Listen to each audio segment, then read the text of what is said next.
क्या कर्नाटक में आरएसएस पर लगेगा बैन? गृह मंत्री प्रियंक खरगे का बड़ा सवाल। रजिस्ट्रेशन दिखाओ, हिसाब दो। नमस्कार दोस्तों, आप देख रहे हैं बहुजन फ्रंट लाइन और मैं सुशील कुमार। दोस्तों, देश में जब किसी घर, दुकान, मदरसे, मस्जिद, एनजीओ, ट्रस्ट या किसी अन्य संस्था पर प्रशासनिक कार्रवाई होती है तो सबसे पहले पूछा जाता है रजिस्ट्रेशन कहाँ है, दस्तावेज कहाँ है, पैसा कहाँ से आता है और कानून का पालन किया गया है या नहीं।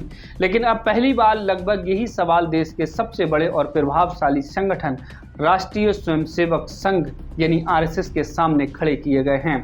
कर्नाटक के गृह मंत्री प्रियंक खरगे ने आरएसएस प्रमुख मोहन भागवत को एक विस्तृत पत्र लिखकर संगठन की कानूनी स्थिति, वित्तीय पारदर्शिता, संपत्ति और जवाबदेही को लेकर कई सवाल पूछे हैं। दिलचस्प बात यह है कि पत्र की शुरुआत बधाई से होती है। प्रियंक खरगे आरएसएस को उसके 100 वर्ष पूरे होने पर शुभकामनाएं देते हैं, लेकिन इसके बाद वे कहते हैं कि जब कोई संगठन खुद दावा करता है कि उसकी देश भर में हजारों शाखाएं हैं, लाखों करोड़ों स्वयंसेवक हैं, बड़े पैमाने पर सार्वजनिक कार्यक्रम आयोजित किए जाते हैं, रूट मार्च निकाले जाते हैं और उसका समाज व राजनीति दोनों पर व्यापक प्रभाव है, तो फिर उससे जवाबदेही और पारदर्शिता की उम्मीद करना गलत कैसे हो सकता है। गृह मंत्री प्रियंक खरगे ने पत्र में आरएसएस से पूछा है कि उसकी कानूनी पहचान क्या है, क्या आरएसएस किसी सोसाइटी, ट्रस्ट या अन्य कानूनी संस्था के रूप में पंजीकृत है? यदि नहीं तो आखिर किस कानूनी ढांचे के तहत वह इतने बड़े स्तर पर काम कर रहा है? संगठन की ओर से अंतिम जवाबदेही किसकी है?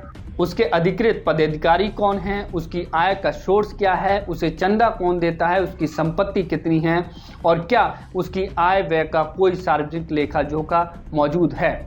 गृह मंत्री खरगे ने यह भी सवाल उठाया है कि जब देश में ट्रस्ट, एनजीओ, धार्मिक संस्थान, कंपनियां और अन्य संगठन अपने वित्तीय दस्तावेज, ऑडिट रिपोर्ट और कानूनी जानकारी सार्वजनिक करते हैं तो आरएसएस जैसी विशाल संस्था से वही जानकारी मांगना गलत क्यों माना जाए?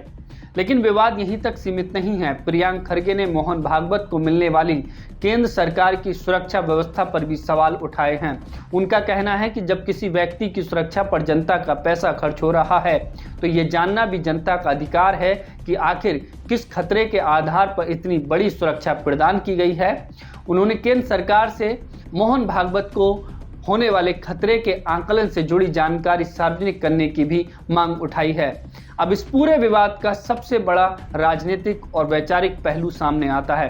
देश के कई हिस्सों में प्रशासन अक्सर ये कहकर कार्रवाई करता है कि किसी भवन या संस्था के पास आवश्यक दस्तावेज नहीं है, पंजीकरण नहीं है, नियमों का पालन नहीं हुआ है या निर्माण अवैध है, तो ऐसे मामलों में मस्जिदों, मदरसों, दुकानों और मकानों तक पर कार्रवाई देखने को मिलती है। उन पर बुलडोजर चला दिया जाता है। अगर आम नागरिकों, धार्मिक संस्थाओं, ट्रस्टों और एनजीओ से उनके दस्तावेज, रजिस्ट्रेशन और वित्तीय जानकारी मांगी जा सकती है तो आरएसएस से उसकी कानूनी स्थिति और जवाबदेही के बारे में सवाल पूछना गलत कैसे हो गया? दूसरी तरफ आरएसएस और उससे जुड़े लोग इस पूरे विवाद को राजनीतिक हमला बता रहे हैं। संघ का कहना है कि वह कोई गुप्त संगठन नहीं है, उसकी गतिविधियां सार्वजनिक हैं और वह पिछले 100 वर्षों से राष्ट्र निर्माण और समाज सेवा का कार्य कर रहा है। उनका तर्क है कि आरएसएस का इतिहास और कार्यप्रणाली सबके सामने है, इसलिए इस तरह के सवाल राजनीतिक उद्देश्य से उठाए जा रहे हैं। लेकिन इन दलीलों के बावजूद कुछ सवाल जो अब भी बने हुए हैं। क्या देश के सबसे बड़े स्वयंसेवी संगठन की आय, संपत्ति और संगठनात्मक ढांचे की जानकारी सार्वजनिक होनी नहीं चाहिए? क्या उसके वित्तीय सोर्स के बारे में जनता को जानने का अधिकार नहीं है? क्या कानून और जवाबदेही के मानदंड सबके लिए एक जैसे नहीं होने चाहिए? और अगर किसी मस्जिद, मदरसे, मंदिर, ट्रस्ट, एनजीओ या आम नागरिक से कानूनी दस्तावेज मांगे जा सकते हैं तो आरएसएस से वही सवाल पूछने पर विवाद क्यों खड़ा हो जाता है?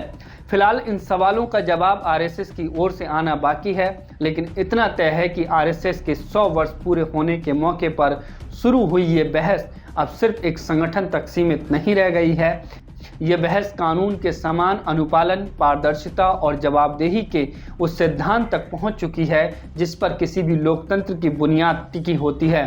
अब देखना ये होगा कि आरएसएस इन सवालों का क्या जवाब देता है और क्या ये विवाद आने वाले दिनों में देश की राजनीति में एक और बड़ा मुद्दा बनता है या नहीं, क्योंकि सवाल ये भी खड़े किए जा रहे हैं कि क्या कर्नाटक में आरएसएस पर बैन लगाया जा सकता है, जब आरएसएस के द्वारा रजिस्ट्रेशन या जो उनसे कानूनी जानकारी जो मांगी गई है अगर वो उपलब्ध नहीं कराई जाती है, तो क्या कर्नाटक में आरएसएस पर बैन लगाया जा सकता है। और कर्नाटक के बाद जिन भी कांग्रेस शासित जो भी राज्य हैं, क्या उनमें भी कांग्रेस आरएसएस पर बैन लगाया जा सकता है। और क्या ये आरएसएस के खिलाफ कांग्रेस ने एक बड़ी मुहिम छेड़ दी है, क्योंकि देखा जाता है देश भर में किस तरह से आरएसएस से जुड़े और आरएसएस के संगठन या उससे जुड़े हुए लोग सांप्रदायिक ताकतों को बढ़ावा देते हैं, सांप्रदायिक गतिविधियों में शामिल होते हैं और देश का माहौल खराब करने का जो है उन पर एक गंभीर आरोप लगता है। तो ऐसे में कांग्रेस ने एक बड़ा स्टैंड लेते हुए, बड़ा जोखिम लेते हुए